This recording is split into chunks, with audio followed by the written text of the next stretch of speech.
নতুন পদ্ধতিতে সিম রান্নার জন্য আমি এখানে কড়াই নিয়ে নিয়েছি, তেল গরম করে পেঁয়াজ দিয়ে দিয়েছি, পেঁয়াজটা একটু লালি লালি করে নিয়েছি। এবারে হাফ চামচের মতন আদা রসুন দিয়ে দেবো, দিয়ে ভেজে নেব।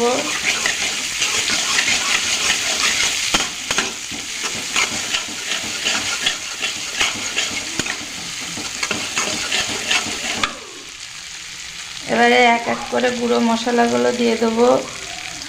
প্রথমে 1 চামচ লঙ্কার গুঁড়ো দিয়ে দেবো, হলুদ গুঁড়ো দিয়ে দেবো 1 চামচ, জিরে গুঁড়ো দিয়ে দেবো 1 চামচ।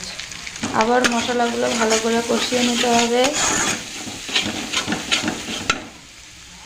মশলা দিয়েছে, এবারে আমি সিমটা দিয়ে দেবো।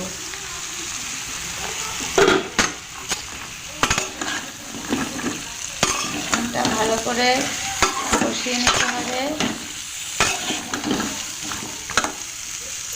শেষে পরিমাণ মতন লবণ দিয়ে দেবো।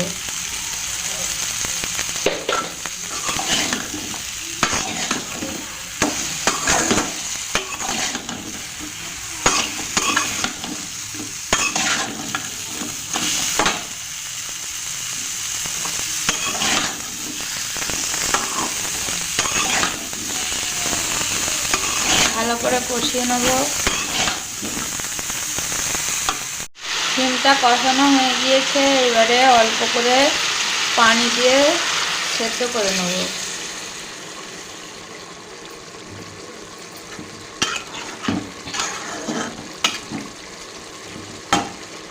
সিমটা যখন প্রায় হয়ে আসবে, এর ওপরে মটরশুঁটি আর টমেটো কুচি দিয়ে দেবো।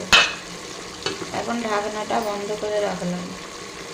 সিম রান্নাটা প্রায় হয়ে আসছে, এর ওপরে এই মটরশুঁটি আর টমেটো কুচিটা দিয়ে দিলাম। এবারে ভালো করে এর মধ্যে দিয়ে দিতে হবে।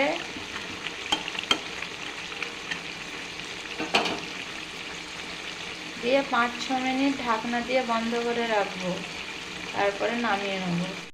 যদি রেসিপিটা ভালো লেগে থাকে তাহলে অবশ্যই সাবস্ক্রাইব করবেন এবং বেল আইকনটি অন করে রাখবেন, যাতে সবার প্রথমে আমাদের ভিডিও আপনার কাছে পৌঁছায়।